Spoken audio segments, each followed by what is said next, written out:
फेफड़े मतलब लंग के कैंसर को लंग कैंसर कहते हैं। कैंसर मतलब वो बीमारी जो कि धीरे धीरे बढ़ रही है। इंडिया में पोल्यूशन को WHO ने कार्सिनोजन बोल दिया है। ये दो सबसे कॉमन कारण हैं। रेडॉन एक ऐसी गैस होती है जो कि ज़मीन से निकलती है और नीचे की तरफ इकट्ठी हो जाती है, स्पेशली बेसमेंट्स में। तो एक टर्म होता है सिक बिल्डिंग सिंड्रोम, यानी कि जिन बिल्डिंग्स में वेंटिलेशन नहीं है उनके बेसमेंट्स में ये इकट्ठी हो जाती है। तो ये कुछ कारण है जिसकी वजह से लंग कैंसर का इंसिडेंस बढ़ रहा है। लंग कैंसर यूजुअली 50 साल के बाद होता है। अर्ली स्टेज में बिल्कुल क्योरेबल है। स्टेज 1, 2 और 3 में इसका बिल्कुल क्योर किया जाता है।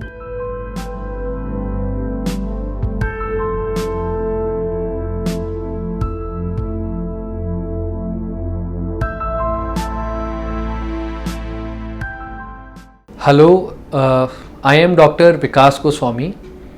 I am Associate Director in Department of Medical Oncology, Max Hospital, Vaishali, Patparganj and Noida. Hello sir. Hello ma'am.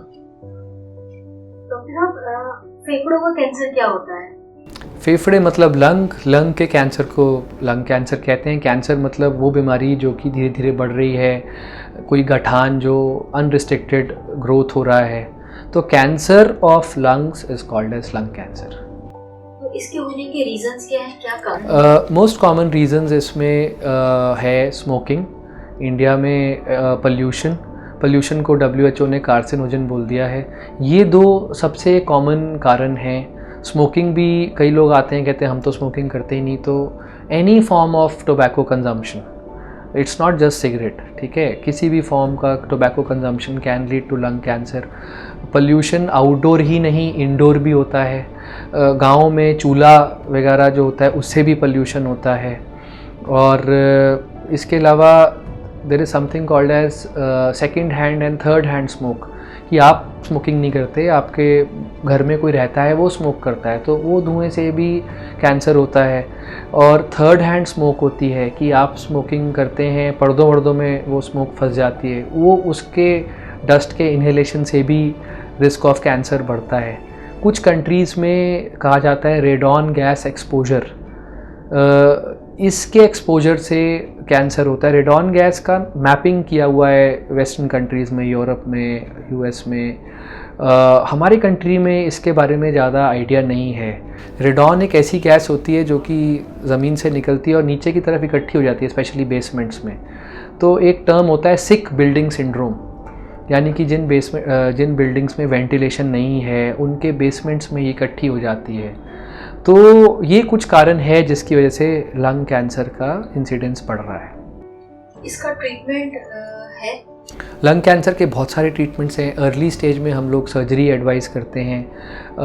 Stage 2, 3 में सर्जरी के अलावा रेडिएशन या फिर कुछ ओरल थेरेपीज़ आजकल आ गई हैं, IV कीमोथेरेपीज़ हैं। स्टेज 4 में ओरल टैबलेट्स या इम्यूनोथेरेपी करके एक नई किस्म की पद्धति आई है, या फिर टारगेटेड थेरेपीज़ या कीमोथेरेपी। सो हर लंग कैंसर का ट्रीटमेंट 2-3 चीज़ों पर डिसाइड होता है। एक तो कि स्टेज क्या है, दूसरा लंग कैंसर का सब टाइप क्या है, पेशेंट का फिजिकल फिटनेस क्या है, इन सब चीज़ों पर डिसाइड होता है। इसमें कोई एज भी है?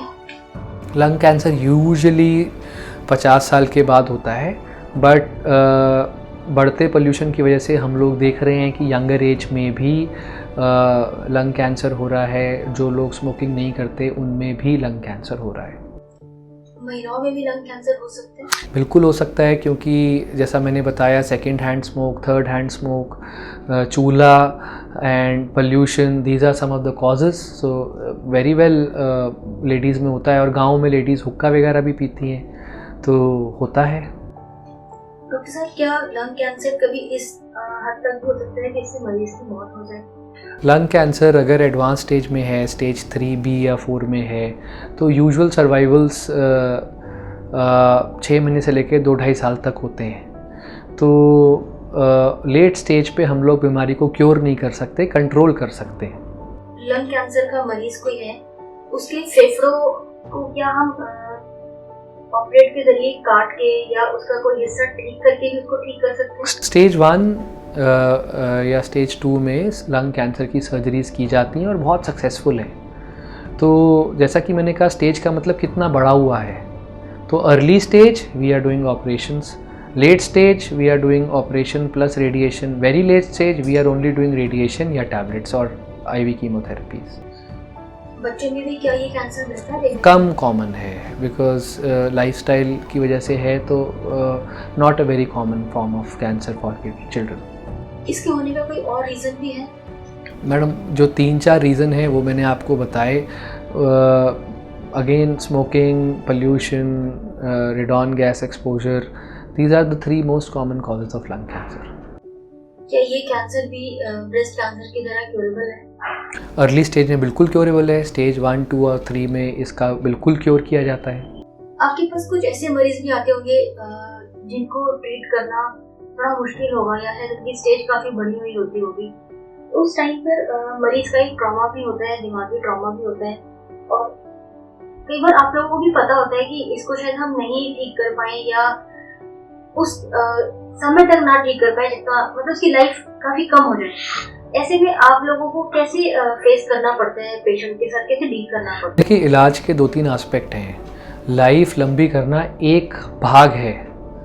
सबसे पहला तो होता है कि मरीज की तकलीफ़ कम हो। किसी को पेन है, किसी को सांस नहीं आ रहा, पानी जमा हो गया है, ये सारे जो तकलीफ़ें हैं, कैंसर में सबसे पहले तो प्रायोरिटी इनको ठीक करना होता है।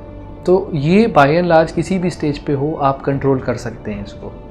रही बात उनकी लाइफ लंबी करने की, तो अगर मैं बोलूँ बिना इलाज के किसी की लाइफ 2 महीने है और इलाज के बाद वो साल से 2 साल हो रही है, तो ये एक वैलिड रीज़न है किसी भी पेशेंट को ट्रीटमेंट करने का। तो एज अ डॉक्टर का काम खाली ये नहीं कि दवाइयाँ देना। डॉक्टर का काम है सबसे पहले मरीज को एक सही पर्सपेक्टिव देना कि हम क्या करने की कोशिश कर रहे हैं। उसकी जो इमीडिएट प्रॉब्लम्स हैं, किसी को मान लीजिए कैंसर की वजह से फ्रैक्चर हो गया है, उसको ठीक करना, पेन को ठीक करना, ब्रेथलेसनेस को ठीक करना, थोड़ी सी भूख खुल जाए, पेशेंट जो कम्प्लीटली बेडरिडन है चलने फिरने लग जाए।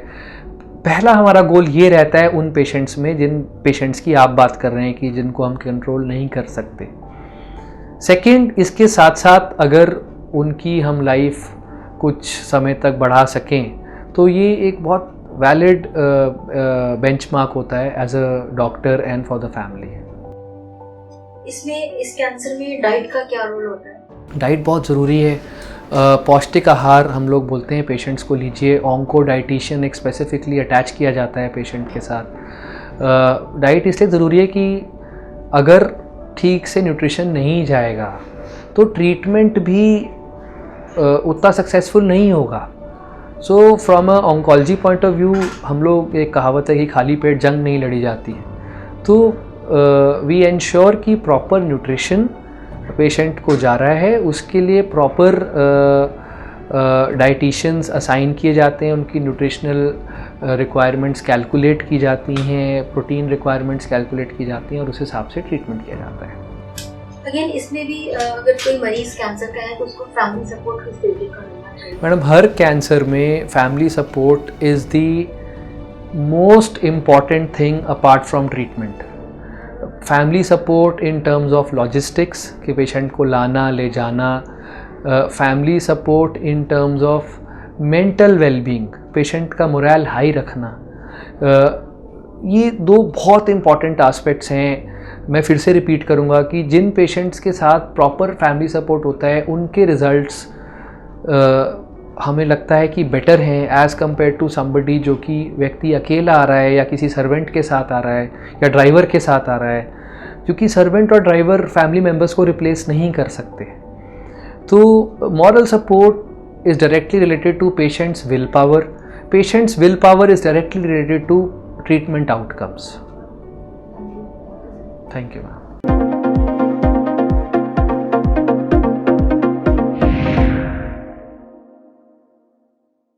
सेहत से जुड़ी ज्यादा से ज्यादा जानकारी हासिल करने के लिए देखते रहिए फोकस हेल्थ चैनल। किसी खास जानकारी के लिए कमेंट करें।